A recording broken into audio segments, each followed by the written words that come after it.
Bonjour, je m'appelle Valérie Gendre et je suis maître Reiki en Bretagne.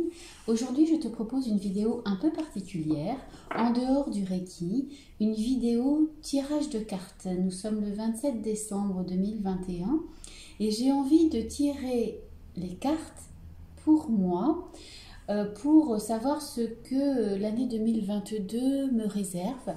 Je vais le faire en direct devant toi, absolument sans trucage et sans tricherie.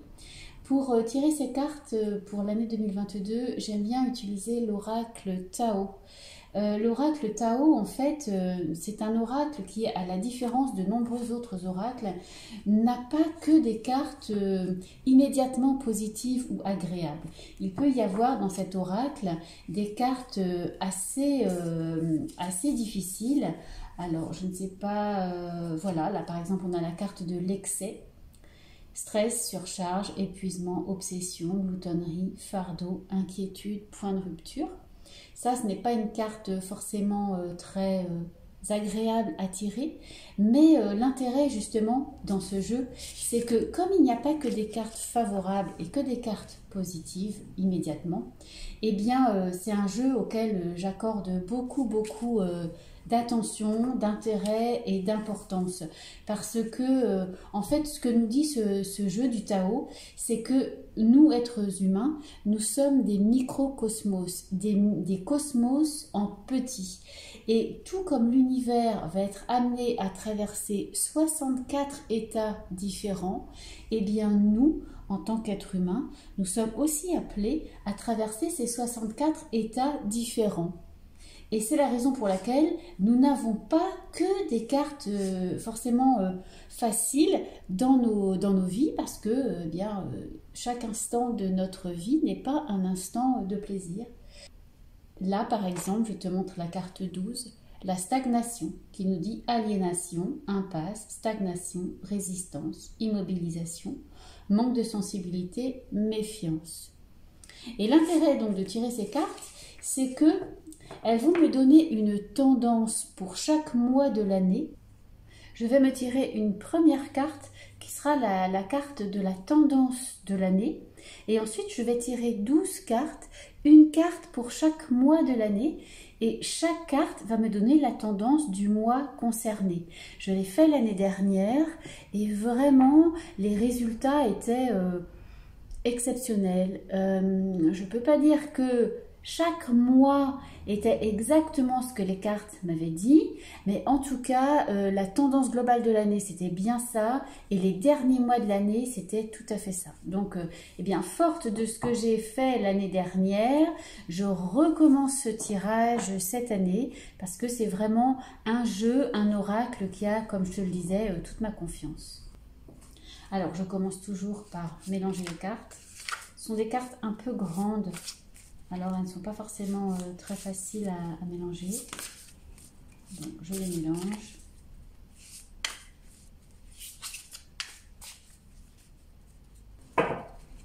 Voilà. Elles sont suffisamment mélangées. Je les coupe de la main gauche et je les étale. Donc, 64 cartes dans ce jeu du Tao. 64 cartes comme 64 états de l'univers et 64 états que nous sommes susceptibles, nous, êtres humains, de vivre également à l'image de l'univers. Et je vais tirer ma première carte qui sera ma carte de tendance de l'année 2022. J'ai les pieds bien à plat par terre, j'ai allumé mes bougies et je vais tirer donc cette première carte tendance de l'année 2022.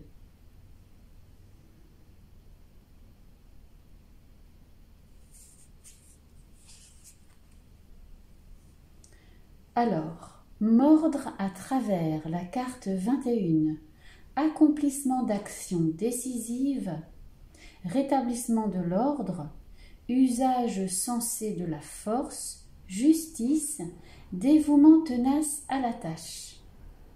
Alors, je t'avoue que je suis assez contente d'avoir tiré cette carte-là, parce que ce qu'elle m'évoque, cette carte, c'est la nécessité de faire les choses, accomplissement d'actions décisives. faire les choses. Donc, rétablissement de l'ordre. Alors, j'avoue que je suis quelqu'un d'assez bordélique. Ce n'est pas que j'aime le désordre, j'aime pas le désordre, je préfère l'ordre. Mais en fait, j'ai une tendance naturelle à laisser aller. Et j'ai l'impression que là, en fait, justement, cette carte me demande d'arrêter ça, d'arrêter cet état de trop laisser aller. Usage sensé de la force, justice. La justice, pour moi, c'est une valeur fondamentale. Donc, c'est parfait si la justice, eh bien, elle arrive dans cette année 2022. Dévouement tenace à la tâche, ça aussi, c'est quelque chose dont j'ai besoin parce que je peux être d'abord quelqu'un qui est très dans la procrastination. Donc, je fais jamais aujourd'hui ce que je peux faire le lendemain. Et puis, je suis aussi quelqu'un qui peut parfois avoir tendance à laisser tomber, à initier des choses et à ne pas aller au bout des choses. Et je sais que j'ai quelques dossiers là qu'il faut que je termine absolument. Et c'est peut-être là ce que je lis, dévouement tenace à la tâche, c'est la nécessité d'avoir un autre fonctionnement pour être plus efficace, arrêter de procrastiner et de laisser stagner les choses. Donc moi je suis très contente d'avoir cette carte et cette carte elle va me stimuler en fait pour mener les actions, pour faire véritablement ce que je dois faire. Merci beaucoup, mordre à travers. Donc ça, c'est ma carte tendance de l'année. Je vais la poser ici. Voilà. Et je vais à présent tirer mes 12 cartes pour les 12 mois de l'année. La carte de janvier. Janvier 2022, l'éveilleur. Choc, crise, bouleversement, inspiration de crainte respectueuse, importante modification du pouvoir, imprévisibilité, réveil en fanfare. Alors, pour les initiés au Reiki, cette carte-là, l'éveilleur, m'évoque toujours le symbole du maître du 3e degré de Reiki, le Daikomyo. Lorsque je fais des stages de 3e degré, que je présente le symbole Daikomyo, je montre très souvent cette carte en parallèle, et notamment pour ce qui concerne le Daikomyo tibétain, qui reprend vraiment cette idée d'éveil et cette idée d'éclair. Donc c'est une carte pour moi positive et en plus je vais te dire une chose, j'adore l'orage. J'habite en Bretagne où nous avons très peu d'orage et j'adore ces phénomènes météorologiques, ces phénomènes, ces manifestations puissantes de l'univers. Donc voilà, possible orage en janvier, j'en prends note et ça me permet aussi de m'y préparer. Je la pose là, ma première carte. Je vais à présent tirer ma carte de février. Février, le rassemblement. Amoncellement, convergence, unification, assemblage, combinaison de forces, supériorité de l'ensemble par rapport aux parties. Ça peut vouloir dire l'association avec certaines personnes. On met en commun nos avantages, nos forces, chacun apporte sa pierre à l'édifice pour faire quelque chose de supérieur aux parties de l'ensemble. C'est ça qu'il faut entendre par supériorité de l'ensemble par rapport aux parties. J'ai des atouts, je peux rencontrer quelqu'un qui a des atouts différents et si nous mettons ensemble nos atouts, bien nous avons quelque chose de supérieur à la simple somme de nos atouts. Donc c'est plutôt une carte positive. À présent, la carte du mois de mars. La discipline. Exercice de l'autorité, mise en place de limites, prise du taureau par les cornes, élaboration d'une stratégie, mobilisation des forces. Alors clairement, cette carte-là, je l'associe directement à la première carte que j'ai tirée, Mordre à travers, où il était question d'accomplissement d'actions décisives, de rétablissement de l'ordre et de justice. Et cette carte-là, elle m'évoque vraiment ça. Et la discipline, eh bien, je t'avoue que j'en ai besoin dans ma vie, de m'astreindre à une certaine discipline que je souhaite, moi, pas une discipline qui m'est imposée. Et quand je lis mise en place de limites, eh bien, ça peut être des limites évidemment par rapport à d'autres personnes. Et là, je pense à la carte de février que j'ai tirée où il était question du rassemblement avec éventuellement d'autres personnes. En mars, c'est poser les limites. Donc là, je suis complètement dans l'interprétation et c'est peut-être faux, mais on peut imaginer que en février, il se passe des choses et je choisis de m'associer avec des personnes et que en mars, je me rende compte que c'est parfait cette union, c'est positif, mais il faut que je fixe des limites et il faut apporter de la discipline à cette union, mettre un cadre à cette union et à ce rassemblement. C'est en tout cas comme ça que je la lis aujourd'hui, ça peut être complètement différent. Je vois aussi élaboration d'une stratégie et ça, je peux te dire que ça ne ferait effectivement pas de mal que d'élaborer des stratégies. Donc là, j'ai les 3 premiers mois de l'année. Avril à présent. Nous entrons dans le printemps avec avril. Qu'est-ce qui m'attend en avril? Avril, l'accomplissement. Là, on voit un coureur qui passe la ligne d'arrivée. Réalisation finale, victoire crescendo, travail bien fait, perfection, performance optimale et également la prudence. Donc, une bonne carte qui vient peut-être couronner les efforts des 3 premiers mois de l'année, des efforts, dans mon cas, principalement axés sur élaborer une stratégie et mettre en place un certain cadre dans la discipline. Donc, avril, peut-être couronnement des efforts des 3 premiers mois. Le mois de mai à présent. Mai. La beauté de ce qui est petit. Découverte de l'extraordinaire dans l'ordinaire, maintien de la simplicité, ralentissement, grande attention, discrétion, sensibilité aux détails. Alors peut-être que le mois de mai va être pour moi un retour à des choses plus simples que ce qui s'est passé dans les 4 premiers mois de l'année. Si je lis ça, les 4 premiers mois de l'année, c'est à fond dans le travail, à fond dans des nouvelles choses. Et mois de mai, on ralentit, on observe ce qui est petit, on observe l'ordinaire et on arrive à voir la beauté et l'extraordinaire dans le quotidien. Magnifique carte. En plus, le mois de mai, c'est quand même un mois parfait pour s'intéresser à tout ça, à la beauté extraordinaire de la vie, à l'explosion de la vie à laquelle on assiste au mois de mai. Le mois de juin à présent. La famille. Hérédité, lien du sang, âme sœur, ancêtre, vie de famille, communauté, relations intimes et famille du genre humain. C'est aussi une carte que j'aime bien associer avec le rassemblement qui est ma carte du mois de février. Avec le rassemblement, je vais unir mes forces aux forces d'autres personnes, pas forcément de ma famille de chair. Et là, il est question de la famille. Alors, ça peut être ma famille de chair, ça peut être mes enfants, ça peut être mes sœurs, ma mère.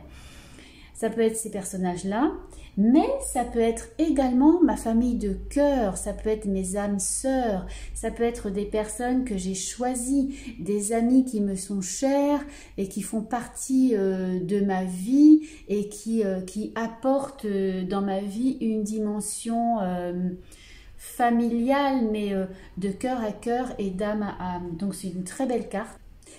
En juin, c'est aussi une carte qui me dit que je ne suis pas seule. Juin. J'arrive maintenant dans l'été, les mois de juillet, les mois d'août. Alors, je vais les mettre là sur la deuxième ligne. Là, j'ai les 6 premiers mois de l'année. Hein. J'arrive en juillet. Juillet. L'opposition. Point de vue opposé, différences personnelles, rupture de communication, disharmonie, malentendu, désunion. Alors, comme je te disais tout à l'heure qu'il n'y a pas que des cartes agréables et favorables dans le Tao, eh bien là, nous sommes dans une carte plus difficile. Dans les cartes de la première partie de l'année, j'ai vraiment des cartes d'union, j'ai des cartes de famille qui me parlent de rassemblement, d'âme sœur. Et là, paf, opposition, point de vue opposé. Ok, eh bien, qu'est-ce que ça me dit ça? Ça me dit que au mois de juillet, attention, ça peut ne pas couler comme je l'espérais, peut-être que je vais m'opposer et inutile d'en faire un fromage et de toute façon, je vais voir là à présent ce qui va se passer eh bien, dans les mois qui suivent ce fameux mois de l'opposition. Donc juillet, opposition. Eh bien, je vais tirer à présent le mois d'août. Hein. Qu'est-ce qui va se passer après cette opposition, après cette disharmonie et ces malentendus? Le développement. Progrès graduel, continuité, prudente lenteur, faculté d'adaptation et approche convenable. Donc, pas de panique. Hein. Là, on a une carte d'opposition avec des malentendus et une désunion. Mais là, on a la carte de progrès graduel et de la faculté d'adaptation et une approche convenable. Ça veut dire que je vais être capable de tirer les enseignements de ce qui se sera produit, du malentendu. Peut-être que je vais être capable de lever les malentendus, de me raisonner par rapport à ça pour faire en sorte que l'harmonie règne à nouveau, puisque c'est cela que je souhaite dans ma vie, l'harmonie avant toute chose. J'arrive à présent en septembre. J'adore le mois de septembre. C'est le mois de la reprise des activités. La suite, je te parlais de la reprise des activités. Eh bien, septembre, la suite. Loyauté, adaptabilité, coopération, confiance, fiabilité, sensibilité aux autres, service et obtention de conseils. Alors là, je renoue en fait avec l'énergie des 6 premiers mois où j'étais vraiment dans la coopération en fait, dans l'union avec d'autres personnes. Au mois de juin, eh bien, opposition, mais dès septembre, je renoue en fait avec cette énergie-là de la confiance, la sensibilité aux autres, l'obtention de conseils, parce que on ne fait rien seul en fait et on a toujours besoin de quelqu'un de plus avisé que soi ou qui a plus de recul que nous par rapport à ce qui nous concerne directement. Et il faut savoir écouter aussi les conseils des autres. Pas forcément les suivre, hein, mais au moins les écouter. Septembre. Je vais à présent tirer la carte d'octobre, hein, la carte du mois d'octobre. Octobre, l'attente. Donc c'est un très beau dessin, c'est le dessin d'une femme enceinte. C'est la persévérance, l'attention portée à l'essentiel, la retenue, le contentement, la modération et le rythme juste. Là, ça me fait un petit peu penser à la carte du mois de mai, ici, qui me disait la beauté de ce qui est petit et voir l'extraordinaire dans l'ordinaire du quotidien. Bien, cette carte-là du mois d'octobre, elle me fait penser également à ça. L'attention portée à l'essentiel, la retenue, le contentement, la modération. Ça, c'est vraiment... oui, ça vient vraiment avec cette carte-là du mois de mai qui me disait maintien de la simplicité, ralentissement. Et là, j'ai retenu modération, rythme juste. Là, j'y vois aussi la notion de Pierre Rabhi, de sobriété heureuse, de se contenter de ce que l'on a, de ne pas toujours vouloir plus et d'apprécier ce que l'on a à sa juste valeur, de faire avec ce que l'on a et d'être dans la modération et la retenue. Alors évidemment, hein, petit aparté, si tu es en âge d'avoir des enfants et si tu souhaites avoir des enfants, cette carte-là de la femme enceinte, ça peut être tout simplement ça. Hein. Ça peut être les enfants et la grossesse, puisque c'est vraiment une femme enceinte qui est représentée. Je vais passer maintenant au mois de novembre. Alors novembre, c'est un mois important pour moi parce que c'est le mois de ma naissance. Donc c'est un mois que j'aime beaucoup. Chez les Bretons, c'est le mois noir, le Misdu. Ici, j'ai tiré la marche, la conduite, la conscience de soi, la progression avec prudence et sensibilité, un comportement correct et une action responsable. Je t'avoue que ça me parle beaucoup également. Et je trouve que ça rejoint ma carte tendance de l'année où il était question de justice. de rétablissement de l'ordre, d'usage sensé de la force. Bien là, c'est un petit peu ce que je comprends aussi. Comportement correct, action responsable.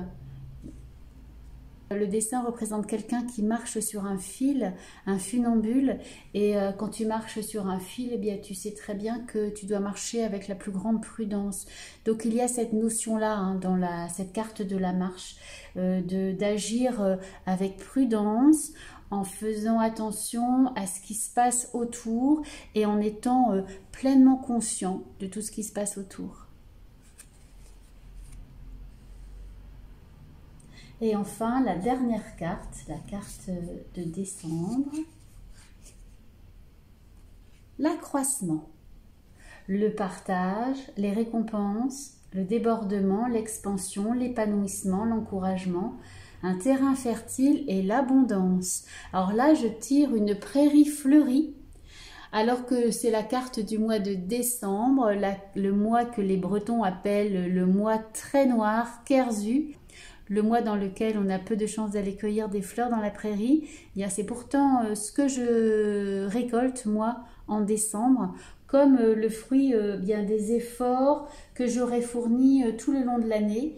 Donc des efforts dans la discipline, avec les autres, en portant attention aux autres, en faisant attention à rester juste, responsable, modéré, et à ne pas me laisser entraîner par le conflit et l'opposition. Je termine donc avec l'accroissement. Et là, j'ai donc toutes mes cartes qui sont là. Je vais prendre ce tirage en photo pour m'en souvenir, bien sûr. Et puis pour voir au fil des mois ce qu'il en est exactement pour moi. Si tu souhaites que je te fasse ce tirage-là, c'est quelque chose que je peux te proposer éventuellement en visioconférence. J'adore tirer les cartes, j'adore interpréter les cartes et comme je te le disais, j'adore le jeu du Tao. Et ça peut être quelque chose aussi que l'on peut utiliser sur la base d'un coaching. Au fur et à mesure que tu tires les cartes, on voit ensemble ce que la carte signifie et ce qu'elle éveille en toi.